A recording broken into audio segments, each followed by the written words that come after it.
Hello, when is that time of the year when the flu virus is raging around? The question is not whether you're going to be attacked or not. The question is when.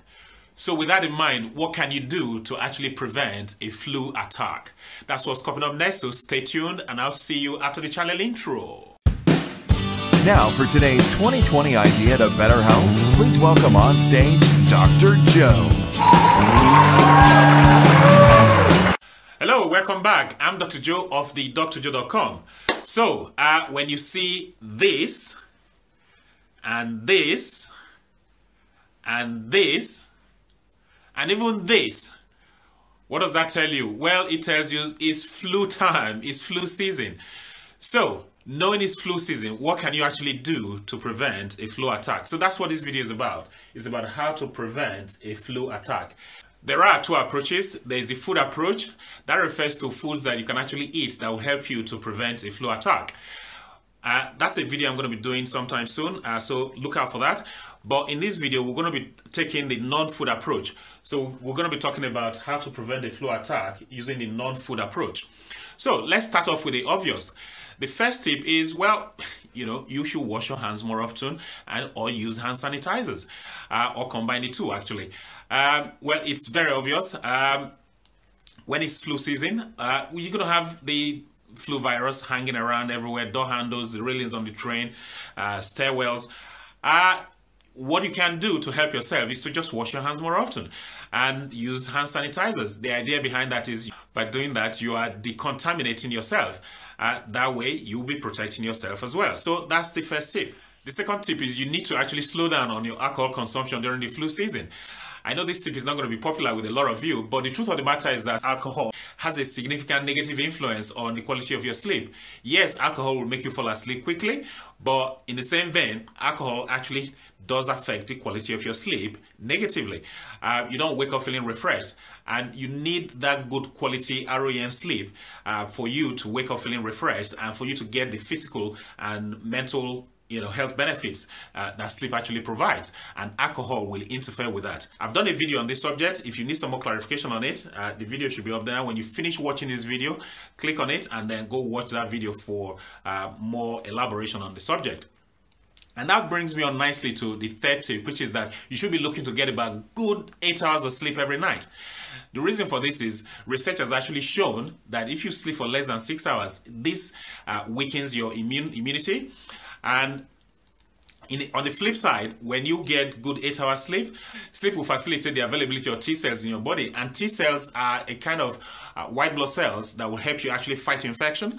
The thing to remember is that the flu infection is actually triggered by a virus, the flu virus, and you actually need lymphocytes to fight the virus. Any viral infection is usually fought by lymphocytes. Research has shown that sleeping for a minimum of 8 hours will make the T cells widely available, and also B, facilitate their redistribution all over the body. That way you can actually resist any infection that is coming your way. The fourth tip is about sugar. I know I'm talking about non-food approaches, but I felt I should mention this here because it sort of ties in with everything that I'm saying here. Now, sugar has been known to actually encourage the growth of pathogenic bacteria as opposed to the friendly bacteria. So pathogenic bacteria you don't want. You want to suppress the growth of pathogenic bacteria.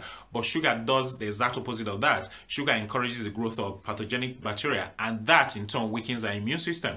Indeed, sugar has been shown in research activities that sugar actually slows down the speed of response of the white blood cells in your circulation. So, the effect is actually there. It's undeniable. Indeed, in one of those experiments, they demonstrated that blood sugar levels of 6.7, which is the equivalent of 120 milligrams per deciliter, actually reduce the potency of our immune system by as much as 75%. That's a whopping reduction. The only good news is that this reduction is actually temporary and the effect will last just about 4 to 6 hours. But it is possible that you could have a viral attack in that 4 to 6 hours window. So it makes sense for you to actually slow down your consumption of sugar so that you don't have blood sugar spikes. That way you don't compromise unintentionally your immune system. Tip number 5 is that you should use liposomal vitamin C. We know that vitamin C is a recognized immune booster. It's the reason every Tom, Dick and Harry will advise you to actually squeeze lemon into a warm drink and have it when you got a flu infection. So we know that vitamin C will actually help in the production of antibodies, will help in the production of white blood cells, will also help in providing a coating around your cells such that it will make it impossible for viruses to actually penetrate. So we recognize the importance of vitamin C from that point of view. The problem is the regular vitamin C supplements that you actually see being sold, they don't really hit the mark. What that means is the results have been quite disappointing. Hence, people have come up with this new version of vitamin C, and it's called liposomal vitamin C. Why is liposomal vitamin C superior to the regular vitamin C that you see, that you've always known? Well, the reason for that is the bioavailability. Liposomal vitamin C actually has a superior delivery, which means that a lot more of it is absorbed into your circulation, and that means more of it is made available for your body cells to actually utilize. Hence, I would recommend the liposomal vitamin C for you. There are going to be links in the video description if you want to avail yourself of liposomal vitamin C. I should just warn you though, it's a little bit more pricey compared to the regular vitamin C, but the choice is up to you whether you want to avail yourself of liposomal vitamin C or not. Tip number 6 is that you should use vitamin D supplements. The problem is during the cold season, we don't get a lot of sun exposure time because the sun availability is quite limited, which means we don't get a lot of natural vitamin D coming our way. So what's the solution to that? Well, use vitamin D supplements. Vitamin D, apart from helping the absorption of calcium and phosphorus from our gut, actually is a very good immune booster. It's been proven scientifically that vitamin D actually helps boost our immune system. So what's the solution if we're not going to get a good sun exposure? Well, use supplements. This is the one I use. This is the one I use, and I try and take it almost every day to just help to bolster my immune system. The next tip I want you to apply in preventing a flu attack is something you're sort of familiar with in a roundabout way. I know you're familiar with olive oil, but did you know that the tree from which the olive oil fruits are actually harvested and the olive oil is extracted, did you know that the leaves from that tree actually have medicinal properties? Well, they do. And indeed, these medicinal properties have been exploited in the Mediterranean for centuries. And now it's caught up with the West. We've discovered that actually we can benefit from having some of these medicinal properties brought our way. So now we have something called olive leaf extract. Using this olive leaf extract is one of the strategies you can employ in actually preventing flu attacks. And why is this? Well, the leaves actually have more polyphenols than the oil itself. Lots more polyphenols, and these polyphenols actually have antioxidant and anti-inflammatory properties.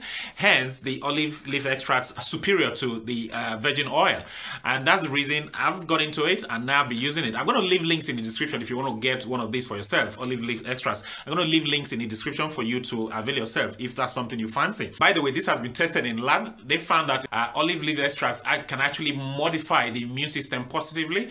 So it is scientific, it's not empirical, and that's why I use it, and I will encourage you to use it as well. Well, I've given all of these tips here. Hopefully you can employ as many of these tips as possible. That way you can ward off a flu attack today, tomorrow, next year, the year after, and your body will thank you for it. Now, if you've enjoyed this video, please do share it with a friend, share it with a family member, anybody whom you care about. Don't forget, sharing is caring. And if you also like this video, please give it a thumbs up. Lastly, if you haven't subscribed to this channel, what are you waiting for? The subscription button is just right there. Yeah, that's the one right there. Hit it. It only takes a few seconds for you to subscribe. Well, I've actually enjoyed making this video. Hopefully you're going to employ these tricks. Oh, by the way, I've got 2 videos coming about flu as well, flu prevention, and these are videos. One of them is one where if you happen to be having flu coming your way, what can you do to actually stop it in its tracks? That is coming your way soon. And also, I'm going to be talking about foods, the food approach that you can actually employ to prevent a flu attack as well. So it makes sense for you to subscribe. That way you don't miss any videos that I make in the future. So, but it's good. Until then, this is Dr. Joe signing out.